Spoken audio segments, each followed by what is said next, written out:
Welcome to 3 on the Ones and Twos with your hosts, Tom, Cassie, and James. Just 3 old friends talking about their favorite records. Think of it as the coolest book club for music nerds. I have no idea where Tom is. This isn't like him, you know? Like, he usually is here. He's usually the first one here. So this is very, very troubling. That's not true. Oh, come on. He was, the last time, though, he was late, too. So maybe this is a pattern. Yeah. Because I'm ready to go. We're all talking about... Last time you were late. Oh, you're right. I was. Well, Tom was late before that. But he'll be here. I promise. Have a Guinness. There he is. Oh, okay. There we go. What the heck? I'm sorry, guys. I'm so sorry, guys. It's okay. What did I miss? Did I hold you guys up? You missed 1.5 Guinness, and and we're going to start talking about a record. I was on my way to Asheville, and I woke up in Nashville. I mean, I was having drinks on a tennis court and woke up in Nashville, Tennessee. I mean, all I know is they were like field hockey players, and everything was so hush-hush, you know? Thank you, guys. Sorry for being late. What's going on? We're good. I think James picked the record today. This one's my record. This one's my choice. This is the Gun Club. Las Vegas Story, the 3rd album by the Gun Club. I love this record. Thank you. Yes. And there's a lot of reasons why I chose this record. I can put it here so people can see it. But you can also pick it up and look at it for reference purposes. I got mine. Mine is the newer copy. We'll talk about this. Yeah, because it has an extra song on it. Yeah, there's a few additional differences, right? Well, first I want to hear about why you picked it. Why did you pick this record? This is my thought here. So I love punk rock from Los Angeles. LA punk is something that is very near and dear to my heart. Love it, yeah. Jeffrey Lee Pierce, the singer of the Gun Club, came from that scene. And main songwriter. And the main songwriter. Him and Kid Congo Powers started the Gun Club in the late 70s, right? And then after they were about to have their first record, Fire of Love. Which is, I was going to ask, why didn't you pick that record? Well, that's the obvious pick. Most people say, Fire of Love with Sex B, Not Miami. Ivy, and then Miami after that. But here's the deal: is that before they could record Fire of Love, Kid Congo got pulled. He left, yes. He left for the Cramps, right?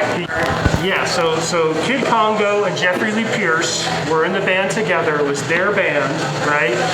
And they were about to have their first album. Kid Congo gets pulled. He gets recruited to be in the Cramps. He was replacing Brian Gregory, right, from the Cramps. And so he couldn't say no because it's the Cramps. It was a once in a lifetime opportunity. He goes for it. Yeah. So he goes off and does Psychedelic Jungle with the Cramps, and great record. Of course, a great record. Yeah. And Jeffrey Lee Pierce is there, assembling a new band. Right, and they put together Fire of Love, Yes. and then follow with Miami, which is an awesome record. And I was going to also ask why maybe you didn't pick that record. Why didn't Miami? Well, Miami is also, so both of those albums I say are like punk blues, like masterpieces. Perfect. Yeah, It's and a great description of it.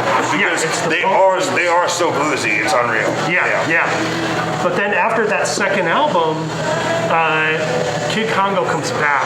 He leaves the Cramps and goes back to... He leaves the Cramps, and he's coming back. He's back in the Gun Club with Jeffrey Lee Pierce. So the band's back together. The original band is back together. And they got Terry Graham and Patricia Morrison, who are both in the Bags. Right. So an original, really good band, old school LA punk band. One of the first wave punk bands. Right. The Bags. So it's an amazing rhythm section. You got Kid Congo back. You got Jeffrey Lee Pierce, and they branch out. They branch out from the punk blues. Right. They make something else. That's a great reason. Out artistically. That's a great reason. Here's the Kid Congo Powers rejoining one of the band. greatest musicians, guitarists, and beautiful human. And beautiful humans. And what a pedigree. That's something that I love Unbelievable resume. Unbelievable resume. So I had never really heard anything by the Gun Club. Not that I know of, and I definitely hadn't heard this first record. So I was really happy that you picked it because it introduced me to something that I think is amazing. Yeah, great choice. But something that I learned while kind of researching him, since I knew nothing about him, was that was kind of part of their goal, was to kind of take each album was going to be kind of its own like feel, like kind of like taking the influences and combining them, which I think is so beautiful. And They do so successfully. You do hear the influences. You do. And I would say up there with X. It might be the most LA sounding band ever. Yeah. And it's funny because I hear X so much in them, but I also sometimes hear the Kennedys, and I also hear the Cult. A bunch of British wonderful groups that I love, like even Sisters of Mercy with the big I drums. heard on this I love all album, that because stuff. I didn't listen to Miami or the other ones. I just know that a lot of Miami is the obvious. Like a lot of people would pick Miami. That's like the Cult. He's absolutely right. The first record, Fire Love, is the one that I remember hearing the hits when I was a kid. WLIR, meaning Long Island Radio, 92.7, which was like my college at 15 years old. Was they didn't call it alternative. They didn't call it new wave. They called it postmodern. I heard those songs when I was 15 years old, right? And learning about basically art and real music to me, Right. So that first record is probably the one that gave them the closest to a hit. Like I wouldn't be surprised if they had a few MTV videos for that record. Right. Miami probably would be the Cult favorite. Yeah. And then Your Reason is even going underneath the underground with even more of a cult favorite because I love Your Reason for wanting this. Because They were stretching out for sure. And to tell you, I bought this record, and strangely enough, I lost this record over the weekend. Yeah, you were saying, yeah. Because I couldn't find it. I'm like, oh my God, where is it? And I'm very meticulous about filing records, so it's very irregular. There's no way you lost it. When I go, and you have that sense. It was somewhere. Yeah. When you lose something, you sort of can feel its presence. You're Right, like, right. it's not gone. It's somewhere. I can feel it. Right. Like it's not like I left that on a plane or I left that in the car. I'll never see it. And it's again. not like the sunglasses we lose all the time. Like it's something that you've held in your hand and read inside out so many times. So it's close. It's close by, and I ended up. I went A through Z, and I was just like, I gotta find it. It's not on my new releases. It's not on my crate. It's not in the living room. You know where I found it? And C. No. Not there. I found it next to the Jam records. Okay, well that makes That makes sense. Because that makes sense because didn't we recently talk about the Jam? Yes. It was sitting right I'm glad there. you found it because since it is an original pressing and mine is the newer repressing, because there are differences that I know you have some insight on. There's That's so exciting. an extra song. Well, there's an extra song which this is fascinating, and I want to know your take on this. So I heard they didn't include Secret Fires in the original because they didn't feel it fit, which is weird to me because I felt like it really did. I mean, I didn't feel like it was out of place. This is one of the only I albums. was listening to it last night, and It's so with beautiful. that as the last song, so and drinking beautiful. some red wine, Yeah. and I listened to it a week ago with that not as the last song Right. and as the original, and both work brilliantly. Right. And so it does fit. It does fit. It certainly fits. But an artist, especially in the '80s, they probably recorded this in the summer of '83. It came out around '84. So you take what you do seriously. Jeffrey Lee Pierce, unfortunately for me, and I'm a huge fan, I mainly knew about his cult status for years from all the SST guys, like Keith Morris talked about him because they were best friends. I knew about him that he was a genius and a poet, and that he took his own life.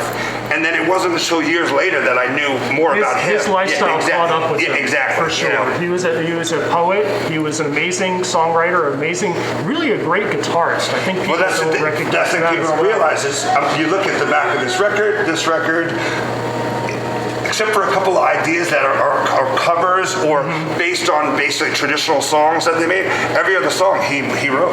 Yes. Well, he wrote the whole record. Okay, but I wanted to mention the Secret Fires and the inclusion and ask you why they didn't, what you think their mindset was, because this is one, they're even albums that I really love, there always seems to be like one or two songs that I don't really feel were the same animal and maybe didn't belong, even if they were good songs.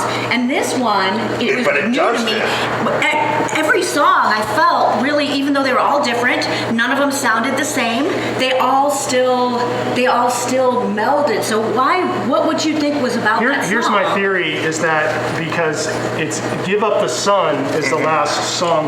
Give Up the Sun is such a explosive ending of your album. Sort of like, how do you go for there? Which we have to also talk about because I think I need my glasses, but no, there's a misprint because it kept sounding like you said "Give Up the Sun," but then on this it says it's called "Give Up the Sum." Isn't that weird? I always know of it as Give Up the Sun. Well, I think that's the original name of the song. Right, but then on the reprint, oh, that's crazy. I've never seen that before. Well, but also, I could picture that going through his mind. Give Up the Sum? Yeah. I mean, he was a conflicted person, so if he's conflicted in his real life, in his personal life, why wouldn't he be conflicted in his artist life or his writing life? And I do want to say that it's really amazing that they're repressing it, and that's also why I talk about the Gun Club, is that Jeffrey Lee Pierce's family has gotten, over the past few years, has finally truly remastered and reissued, and that's what you would have. On the green vinyl. Oh. Yeah. On the 180 green vinyl, which I really appreciate 180, not that I can hear a difference, but I always think of like, It's solid. Just from having records when I was really young and like they were like really fragile. The mass you the mass feel like you can. You appreciate that. Well, that would be one of the ones and twos. Yeah. So I bought this around 1997. 96, 97, I bought it at Reckless Records in Chicago. I was on vacation, and I knew, wait. Now, it has the price tag or whatever, because Reckless, you couldn't, they had the vinyl like behind the counter. You had to just buy the sleeve. Wow. That's when you flip through. So that's smart. Wouldn't steal. That's great. But then the sleeves get kind of beat up. Anyway, I bought it and I was like, this is a great album, but like it's not, it's another great album that you have. But then I was like maybe a year or two later, I was sitting with Jesse Smith, right? Gentleman Jesse Smith. Wonderful local artist. Kimball House, right over there. Love him, yes. Watchman's everything. Amazing person. Amazing person, musician, all of it, yeah. And we were listening to it in his apartment, and he was like, you know what? Stranger in Our Town is not only is it the best Gun Club song, it is the best, one of the greatest songs. It's such an amazing song, and we talk about like what our favorite song is. Sure. What you love in a song, and yeah. Stranger in Our Town is the gun is like, I think the best song. Well, Jeffrey Lee Pierce wrote amazing songs. He wrote wonderful songs. But I love this song because it has this great dynamics. It has this quiet to loud, and it's like a Smells Like Teen Spirit type of song. Properly anthemic, but not over the top. And the recording of it is so wonderful. So that's your favorite. The drums that's are your big. favorite, and that's why you picked. That's your favorite Gun Club song. It's my favorite Gun Club song. This is my favorite Gun Club album. Okay. I would agree with you on the song. Yes. And maybe a shot of Jameson and another Guinness, and I will probably completely agree with you. Okay. on I think my favorite, just for like after listening to it several times, because I'm coming at this fresh. Yeah. Was which I love. Bad America. I love that because I always say when I turn people on to like people that I work with who, let's say, are music heads like we are, and I'm working on a film or working on a project, and there's so many beautiful artists out there who just are a musical, which I know we can't fathom that, but you meet people like that. Right. And when I get so excited to turn a band onto someone, whether it's this or Leatherface or the Clash or the Jam or the Pogues for that matter, I always say, man, I'll walk away and I'm like my head shaking. I go, man, that guy's so lucky. He's gonna unravel 40 beautiful songs over the next few days. I'm never gonna have that feeling again. You don't know what you're getting into. I'm super excited for you that you went into this, and I'm so glad James brought this. Well, I think that that's kind of the the idea behind the show, like the book club. That is totally the idea of the show. So that we have similar tastes, but we have different enough tastes, and so we're hey, this is the record we're doing, and maybe we haven't heard it before, or really done, and so now we get to see something from fresh eyes and be introduced to something. And At the end of the day, we're nerds, music nerds, and we're doing this for other music nerds, and we hope they love it and appreciate it. My favorite, just from I mean, there are a lot of these that I loved. I mean, I loved Walking with the Beast. Yes. And I loved Bad America.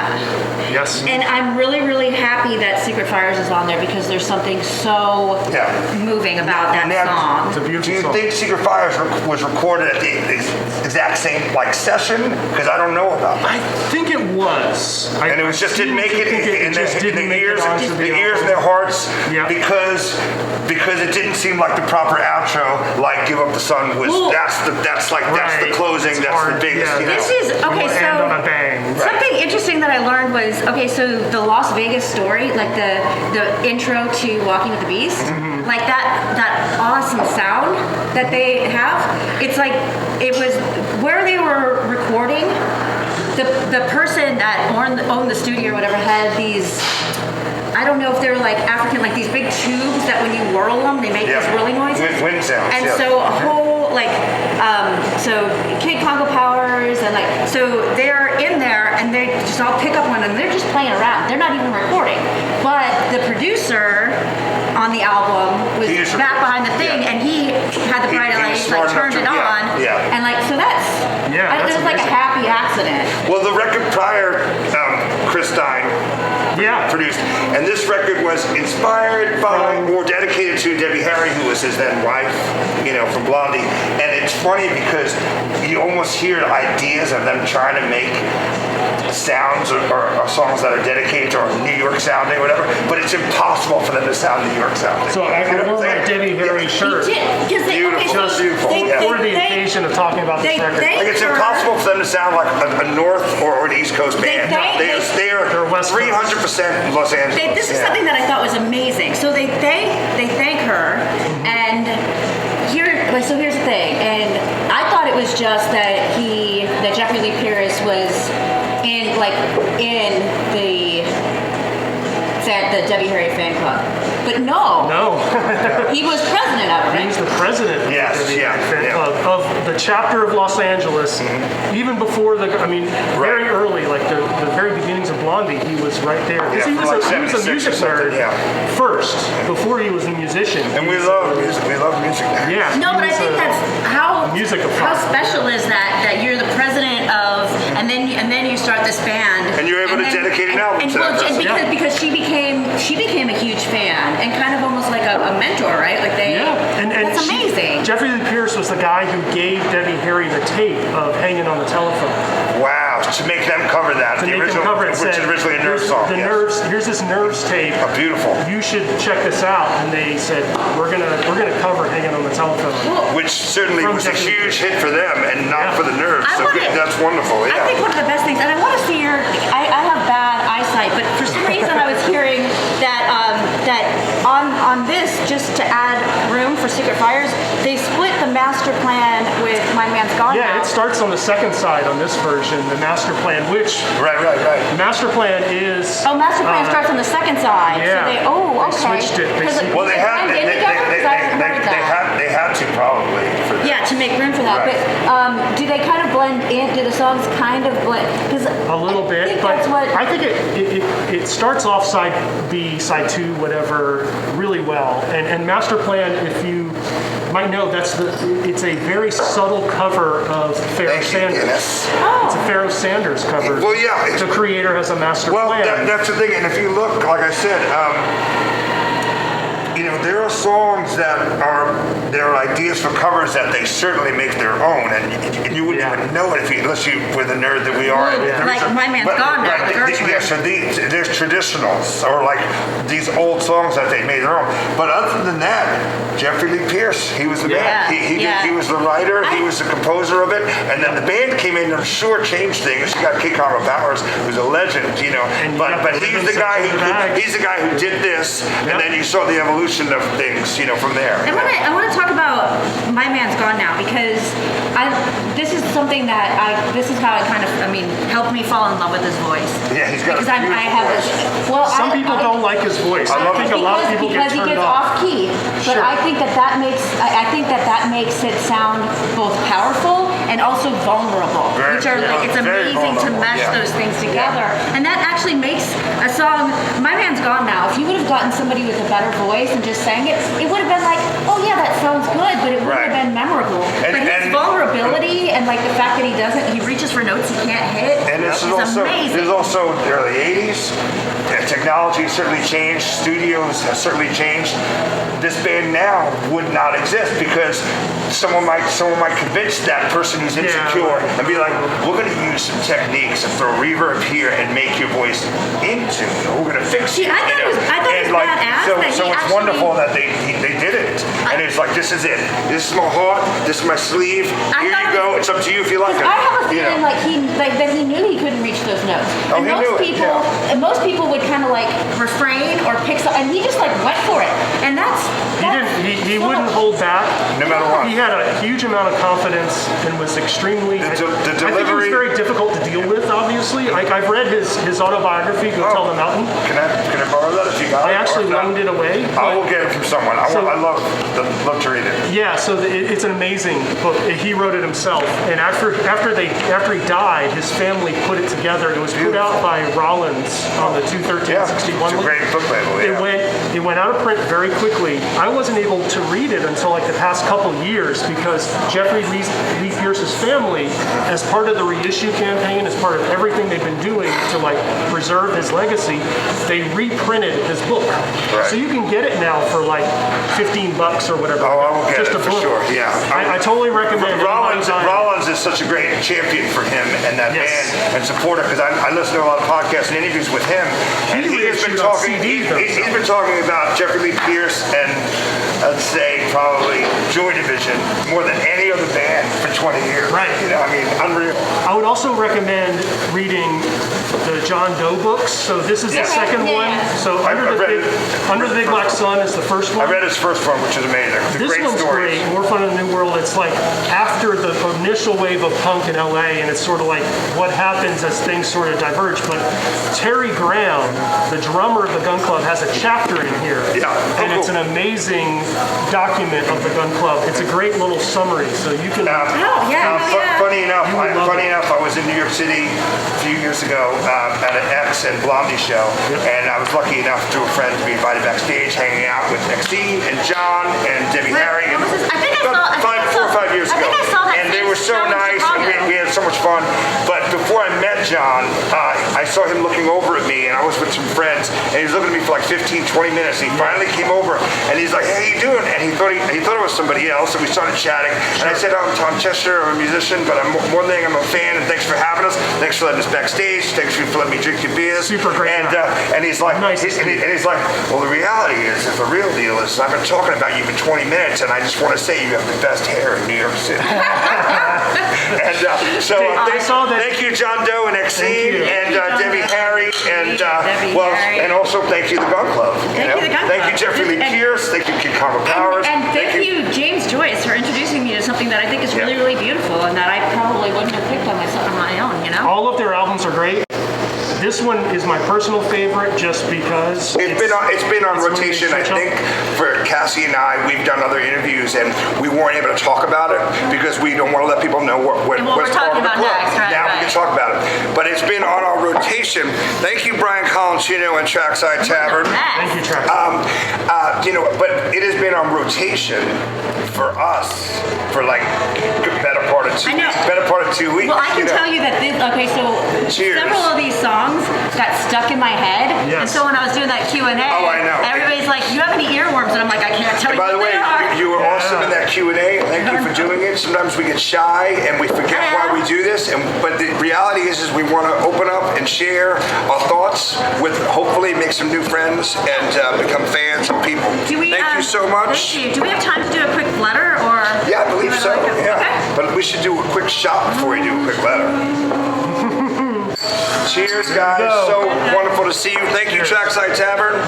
Thank you, Jameson. All right. Thank you, Guinness. And Jameson. Yes. Thank you, I Congo. do. Thank you, Jeffrey Lee Pierce, and thank you to JeffreyLee Pierce's family His estate. for sharing this with the world. Yep. This weird little underground art they put punk scene everything- that we love. Yeah. And there aren't many, but we stick together, and it's such a wonderful thing, you know. And just to say, after Kid Congo left the gun club, so Oh, what a resume! Unbelievable. then he goes to the Bad Seeds. Nick Cave and the Bad Seeds. Plays Yes. Yeah. Nick Cave. I mean, how do you have a guy go from, you know, the gun club to the Cramps, back to the gun club to Nick Cave? I would say. What else? I would say one person, and he's a bass player. But the love people have of Mike Watt. Kate Congo is a guy that everyone was supposed to work with, Yes. and Mike Watt's one of those guys, you know, as well. And that just says so much about you and your heart and your skills as a musician, as Exactly. a player, Yep. to have that many Take people all those things. want to share potatoes with you. You know what I mean? I'll take one. Yeah. So I have one letter that I do want to read. Then do it. James and I were looking at it earlier. Do you have it? I have this. Yeah. James and I were looking at it earlier, and it's just a simple letter from a little kid, but we love it, and it's exciting because I'm a fan of this artist, but I would not have thought of this record. So, and that's the cool idea of the show. We're open to suggestions. We can't wait to have new guests in the future. Thank you guys for watching, and I think now we owe it to this kid to check it out. You know? I haven't heard it yet. So, All right, what so do you say? it's little Jeffrey. Hey guys, thank you so much for the show. Love everything you've been talking about. Love all of the records you've been talking about. I'm a huge Tom Waits fan and would love to hear you discuss the record Real Gone. Yours truly, Little Jeffrey. Little Jeffrey. And that's amazing because I'm a huge Tom Waits fan. I've been ripping him off for years as a musician. Rain Dogs, Bone Machine, Frank's Wild Years, Swordfish and Trombones are probably my favorite records. And he's got 30 other records, and I could probably love 2 songs on each of those other records. But his full albums, those are the 4 or 5 that I would pick. But you want to know something? The show is about suggestions and us being open-minded to the fans. I'm predicting a Tom Waits album. So we will check out that record, and who knows? Maybe we'll have a cool guest. Jeffrey. Yeah, I mean, Little Jeffrey. I'll after the show we'll get in touch with you and give you my email address, and we will talk. But we will check it out. I haven't listened to that record in forever, but I love it. I know it's one of the ones on Epitaph, and I love a lot of those records. But again, I haven't listened to them as a whole, you know. So I'm excited. Exciting. So this goes out to Little Jeffrey. Little Jeffrey. Thank you. Thank you guys. Thank you, James. Thank you. Yeah, I appreciate it. Thank you to for the Gun Club. having my record showcase my choice. So. Thank you, Jameson. Thank you. Thank you, Guinness. Thank you, Brian Colantino. Thank you, Trackside Tavern. And thank